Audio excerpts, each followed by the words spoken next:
Good day guys, and this video is made for you who want to trade pullbacks with Fibonacci tool on futures.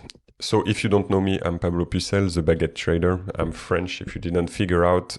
I'm not a fancy YouTuber. You won't see any editing like crazy, but just pure knowledge of me trading for 11 years.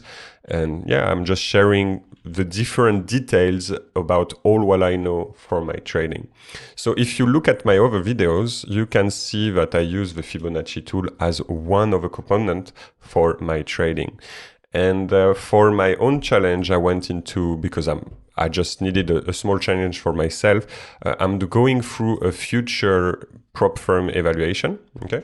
And obviously you come with a problem that is the trailing drawdown. And the trailing drawdown is difficult for many, and that's how you get wrecked, because sometimes you let your runner winning, and even with that, if you don't trade properly, you get disturbed, and then you don't understand why you got stopped out.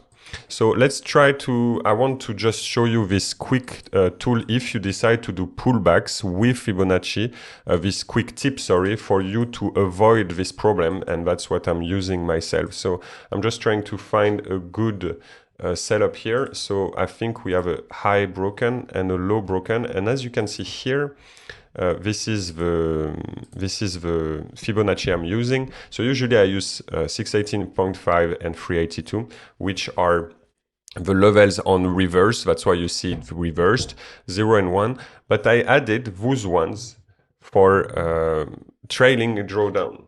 So 736, sorry about this, 854.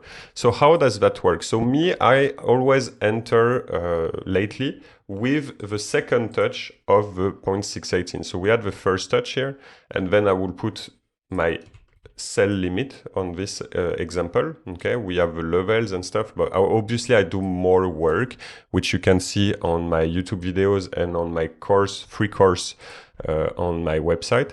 So I will get the second entry, and then for each step I will trail my stop loss, but not like you will think. So for example, here, once I enter, I will wait to arrive at step 1, which is the 618. So this, at this point, when I arrive at this point, that's where I will put SL to break even. So like this, you secure your trade. That's why it's important to enter at this area. So as it's reversed, just ignore the level. So I enter at the 618. This is the 618 non-reversed. And when it arrives at the 382, I put my SL to break even. Because things like Apex, for example, or any prop firms that includes trading drawdown, wants you to secure your trades and take profit as quick as possible. And once price arrives at this step, so here I will duplicate, I just made the calculation of what is the price between 0.5 and 618. Then I will put my SL to 0.5. The nice thing with entering at 618 is that usually you're quite safe. The second retest, if happen, will not occur before going to take profit. So here it didn't change, yeah, it did change. And then when you arrive here, you will put your SL to the 382, okay?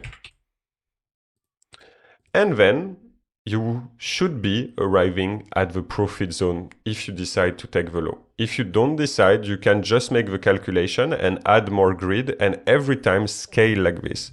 Also, obviously, you need to put your risk in order, so your risk shouldn't be too big. And like this, you will never have any problem with a trailing drawdown, okay? So that's the tip for today. I hope this was helpful, and I wish you a good day.